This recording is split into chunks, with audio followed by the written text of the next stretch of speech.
Hai anak-anak hebat Indonesia, kita kembali bertemu lagi terkhusus di kelas 11, masih lanjutan dari tentang teks eksplanasi. Berikut ini kita akan mempelajari di KD 34 dan 44. Untuk KD 34 menganalisis struktur dan kebahasaan teks eksplanasi, dan pada KD 44 memproduksi teks eksplanasi secara lisan dan tulis dengan memperhatikan struktur dan kebahasaannya. Nah, untuk pertemuan ini kita akan membahas yang pertama, struktur teks eksplanasi. Yang kedua, konjungsi yang terdapat dalam teks eksplanasi. Yang ketiga, kata ganti kata benda. Yang keempat, kata kerja pasif. Yang kelima, istilah. Dan enam, bermakna denotatif dan konotatif. Yang ketujuh, jenis teks eksplanasi. Dan yang terakhir nanti adalah pola pengembangan teks eksplanasi.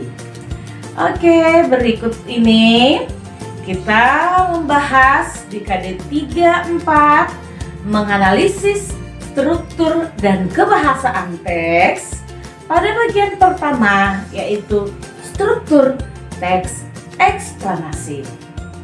Baiklah, untuk struktur teks eksplanasi, karena kita pada pertemuan sebelumnya sudah membahas mengenai apa itu definisi teks eksplanasi. Nah, teks eksplanasi dapat terbentuk dengan adanya struktur-struktur berikut ini. Yang pertama, identifikasi fenomena atau fenomena identification.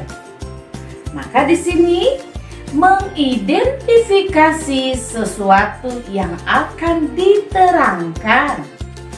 Yang kedua, strukturnya nanti penggambaran rangkaian kejadian atau explanation sequence. Nah, kalau pada bagian ini nanti di struktur ini memerinci proses kejadian yang relevan dengan fenomena yang diterangkan sebagai pernyataan atau pertanyaan atas bagaimana atau mengapa. Karena kita pertemuan sebelumnya sudah mendefinisikan tentang teks eksplanasi, bahwa teks eksplanasi itu adalah jawaban dari pertanyaan bagaimana atau mengapa. Nah, pada bagian ini ada dua, yaitu rincian yang berpola atas pertanyaan bagaimana. Nanti di sini akan melahirkan uraian yang tersusun secara kronologis ataupun gradual. Dalam hal ini, fase-fase kejadiannya disusun berdasarkan urutan waktu. Nah, selain itu, rincian yang berpola atas pertanyaan mengapa. Nah, pada bagian ini nanti akan melahirkan uraian yang tersusun secara kausalitas. Kita sudah tahu bahwa kausalitas adalah di sini pernyataan-pernyataan yang memiliki hubungan sebab akibat. Dalam hal ini nanti fase-fase kejadiannya disusun berdasarkan hubungan sebab akibat. Lalu nanti struktur yang ketiga, ulasan ataupun review. Nah, pada bagian ini berupa komentar atau penilaian tentang konsekuensi atas kejadian yang dipaparkan sebelumnya. Nah, itulah strukturnya.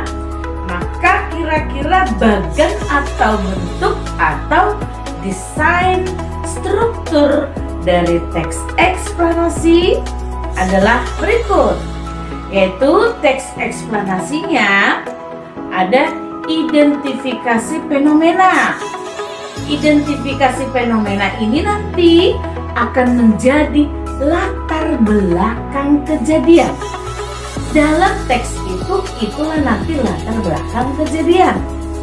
Nah, kemudian kalau proses kejadian, struktur bagian dari teks eksplanasi, proses kejadian dua. Yang tadi ada kronologisnya, ada penyebab.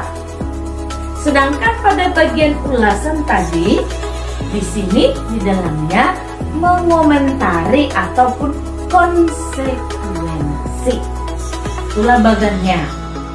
Oke, bagian yang kedua yang kita bahas, konjungsi yang terdapat dalam teks eksplanasi. Ada dua. Halo, ini ada dua, yaitu dua. Yang pertama, konjungsi waktu.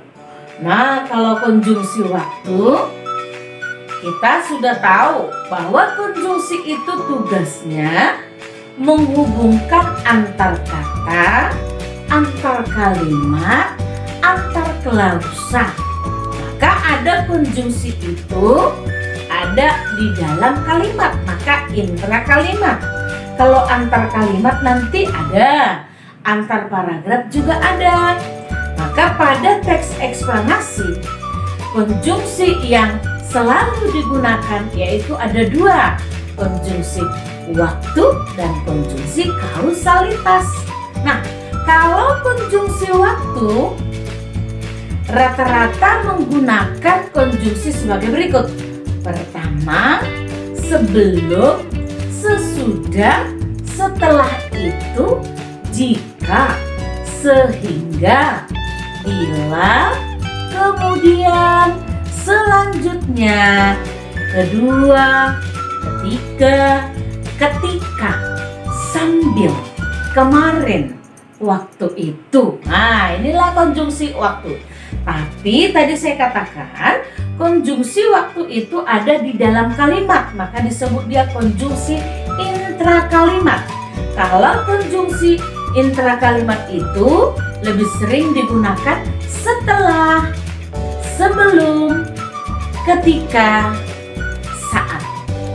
Nah, kalau konjungsi antar kalimat nanti yang digunakan kemudian, setelah itu, lalu, pada akhirnya. Nah, itulah konjungsi waktu. Sekarang konjungsi kausalitas. Untuk konjungsi kausalitas ini menggunakan jenis-jenis konjungsinya seperti oleh sebab itu, akhirnya, oleh karena itu, maka, kalau, karena, jika, bila, sehingga. Nah, kalau konjungsi intrakalimat yang menyatakan konjungsi kausalitas digunakan dalam intrakalimat karena, sebab, sehingga, maka. Dan konjungsi antar kalimat dalam konjungsi kausalitas yang digunakan lebih sering oleh karena itu, oleh sebab itu, maka dari itu. Kedua konjungsi inilah yang sering digunakan pada teks eksplanasi. Oke, bagian ketiga atau lanjutannya, kata ganti kata benda. Nah, kalau bagian ini kalau sudah dikatakan kata ganti kata benda. Padahal yang kita ketahui kata ganti itu ada kata ganti milik, ada kata ganti orang. Di sini tegas bahwa dalam teks eksplanasi bukan kata ganti milik, bukan kata ganti orang, atau boleh dikatakan non persona. Kata ganti dalam teks eksplanasi bukan kata ganti orang. Nah, jadi bagaimana? Kata ganti yang dipakai untuk teks eksplanasi langsung dia merujuk pada jenis fenomena yang sedang dibahas. Maka kata ganti yang digunakan adalah kata benda. Baik kata benda yang abstrak maupun yang konkret. Contohnya, kalau kata benda yang sering digunakan dalam teks eksplanasi adalah banjir, gerhana, kesenian, embrio, dan lain-lain. Nah, untuk itu kata ganti penunjuk sering digunakan itu, ini, tersebut. Nah, itulah jenis kata ganti yang digunakan dalam teks eksplanasi. Kita melangkah ke berikutnya, yaitu kata kerja pasif. Nah, kalau disinggung mengenai kata kerja pasif, tentu harus dibicarakan juga kata kerja aktif. Nah, untuk kata kerja pasif, ini kata kerja yang ditemukan dalam kalimat yang kedudukannya biasanya sebagai predikat. Dan predikat itu sebagai kata kerja pasif biasanya berawalan di dan ter. Contoh kata kerja pasifnya terbagi, tertimbun, terwujud, dimulai, dilahirkan, dan sebagainya. Dia berawalan di dan ter. Ini ada contohnya. Lubang besar di belakang rumahnya ditimbun oleh Rizwan. Lubang besar, subjek. Di belakang rumahnya, keterangan tempat. Ditimbun, predikat. Oleh Rizwan adalah objek pelaku. Maka pada kalimat ini predikatnya adalah ditimbun. Ditimbun itu sudah merupakan kata kerja pasif. Nah, itulah kata kerja pasif. Untuk membandingkannya dengan kata kerja aktif, sama sebenarnya, tetap memiliki kedudukan predikat pada kalimat. Hanya awalannya saja berawalan me dan ber. Contoh katanya mengudara, berbicara, dan lain sebagainya. Nih kalimatnya yang tadi ya. Jadi supaya kata kerja pasif yang berada pada kalimat tadi menjadi kata kerja aktif pada kalimat yang berikutnya. Coba kita ubah. Rizwan menimbun lubang besar di belakang rumahnya. Subjek Rizwan menimbun predikat. Lubang besar objek. Di belakang rumahnya adalah keterangan tempat. Oke, selanjutnya yang kelima adalah istilah. Istilah maksudnya di sini menggunakan istilah-istilah atau kata teknis yang berada pada teks. Maka unsur serapan asing yang penulisan dan pengucapannya telah disesuaikan dengan kaidah bahasa Indonesia. Contohnya, ya, ada kata kristal. Kristal di situ nanti artinya suatu padatan yang atom, molekul atau ion atau penyusunannya terkemas secara teratur dan polanya berulang melebar secara 3 dimensi. Contoh lain lagi ada evaporasi atau penguapan dan hidrologi atau siklus air. Nah, kata-kata yang seperti inilah yang disebut dengan istilah ilmiah. Lalu ada kita temukan nanti juga pada teks eksplanasi berbentuk istilah asing. Nah, kalau istilah asing, unsur serapan asing yang penulisan dan pengucapannya belum disesuaikan dengan kaidah bahasa Indonesia. Contohnya freezing point. Inilah yang dikatakan adalah belum disesuaikan dengan kaidah bahasa Indonesia, yang sebenarnya artinya adalah titik beku, atau ada lagi tiny droplet atau tetesan air kecil. Nah, yang demikianlah untuk istilah dalam teks eksplanasi. Oke, berikutnya yang keenam bermakna denotatif dan konotatif. Nah, di sini juga nanti dalam teks eksplanasi kita akan menemukan kata-kata yang bermakna denotatif, bermakna konotatif. Nah, kita sudah tahu kalau denotatif itu adalah kata yang murni, belum terkotori atau belum memiliki atau tidak memiliki arti kias, arti yang sebenarnya. Contohnya ada di sini ya. Partikel yang jatuh ke bumi itu adalah air murni, belum terkotori oleh partikel lain. Nah, arti jatuh di sini adalah terlepas dan turun atau meluncur ke bawah dengan cepat karena gravitasi bumi, baik ketika masih dalam gerakan turun maupun sesudah sampai ke tanah dan sebagainya. Kalau makna konotatif itu kata jatuh antara lain misalnya pada ungkapan jatuh cinta, atau boleh dikatakan artinya menaruh cinta kepada seseorang. Itulah makna denotatif. Oke, kemudian yang ketujuh, pola pengembangan teks eksplanasi. Pada pola pengembangan teks eksplanasi, pola pengembangannya ada terdiri nanti dari beberapa. Ini kita bahas dulu yang pertama ya. Pola pengembangan deduktif. Tetap fokus bahwa teks eksplanasi itu adalah membicarakan tentang fenomena. Nah, di sini pola pengembangan deduktif artinya bahwa pada pola pengembangan deduktif itu adalah pengembangan yang umum ke khusus. Ada contohnya di sini.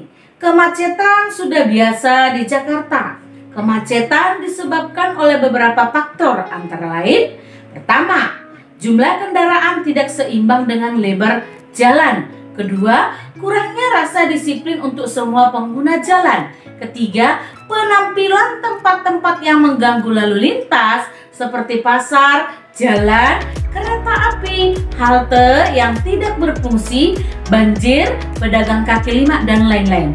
Akhirnya, pihak berwenang tidak secara eksplisit bertanggung jawab untuk berurusan dengan pelanggar lalu lintas. Nah, di sini pola pengembangan deduktif dia itu karena di awal dia pada bagian umumnya kemacetan sudah biasa di Jakarta. Lalu pola pengembangan kedua yaitu induktif. Itulah kebalikan dari pola pengembangan yang pertama. Di sini dia pola pengembangannya dari khusus ke umum. Menguraikan bagian-bagian yang khusus dulu, tetapi tetap fokus bahwa intinya membicarakan tentang fenomena. Contohnya, sekarang kita sudah memasuki musim hujan. Ada banyak sampah yang menumpuk, maaf ya. Ada banyak sampah yang menumpuk karena kita sering membuang sampah. Selain itu, permukaan sungai yang dangkal saat ini semakin meningkat. Jadi, tidak heran banjir datang setiap hari. Nah, pada bagian akhir inilah yang menjadi pola pengembangan induktif. Pola pengembangan yang ketiga yaitu pola pengembangan proses. Nah, kalau pola pengembangan proses nanti dia paragrafnya tersusun atas rangkaian kalimat yang berurutan. Ya, menyusun proses ini ada mengetahui perincian, membagi proses, menjelaskan setiap urutan. Ada contoh, lihat ya, sama-sama kita perhatikan. Mula-mula suhu di sekitar akan naik dan mata air sekitar akan menjadi kering. Lalu gunung akan mengeluarkan suara bergemuruh, jadi dia berproses. Kemudian, endapan magma terdorong dari perut bumi. Setelah itu, letusan gunung, jadi berproses dia. Nah, di pola pengembangan kausal yang keempat, kalau kausal sudah kita tahu, yaitu sebab dapat bertindak sebagai gagasan utama, sedangkan akibat dapat bertindak sebagai perincian atau boleh sebaliknya. Ya, akibat sebagai gagasan utama dan sebab sebagai perinciannya. Oke, ini ada contohnya. Gunung meletus adalah peristiwa keluarnya endapan magma dari perut bumi yang didorong oleh gas bertekanan tinggi yang terjadi pada gunung berapi. Hasil letusan gunung berapi antara lain lava, lahar, gas, vulkanik, hujan abu, dan awan panas. Pada akhirnya, fenomena bencana tersebut akan menyebabkan berbagai kerusakan seperti kerusakan lingkungan, tercemarnya udara, dan bahaya langsung bagi makhluk hidup yang ada di sekitarnya. Oke, yang empat itulah yang disebut dengan pola pengembangan dari teks eksplanasi. Nah, kita sudah mau bertemu yang terakhir, jenis teks eksplanasi. Jenis teks eksplanasi juga ada 4. Teks eksplanasi sekuensial, ini maksudnya eksplanasi yang fokus pada rincian fenomena. Yang kedua, teks eksplanasi faktorial, ini maksudnya adalah di dalamnya berisi efek serta hasil sebuah proses. Itulah tadi yang contoh-contoh proses itu boleh. Contoh proses ulat menjadi kupu-kupu, proses terjadi pelangi, baru setelah hujan, dan sebagainya. Lalu, jenis teks eksplanasi kausal. Benar-benar kalau kausal kita sudah tahu adalah berisikan tentang sebab-sebab terjadinya sesuatu. Dan yang terakhir, teks eksplanasi teoritis. Nah, kalau ini pengertiannya ini adalah eksplanasi berisi spekulasi hal-hal yang bisa terjadi di balik sebuah fenomena. Oke, pertemuan kali ini kita sudah berakhir pada bab kedua khusus di kelas 11, yaitu mengenai teks eksplanasi. Demikianlah penjelasan yang bisa saya berikan. Untuk itu, jangan bosan-bosan. Kita akan bertemu pada pembelajaran berikutnya di bab yang ketiga nantinya. Sampai bertemu anak-anak Indonesia yang hebat. Terima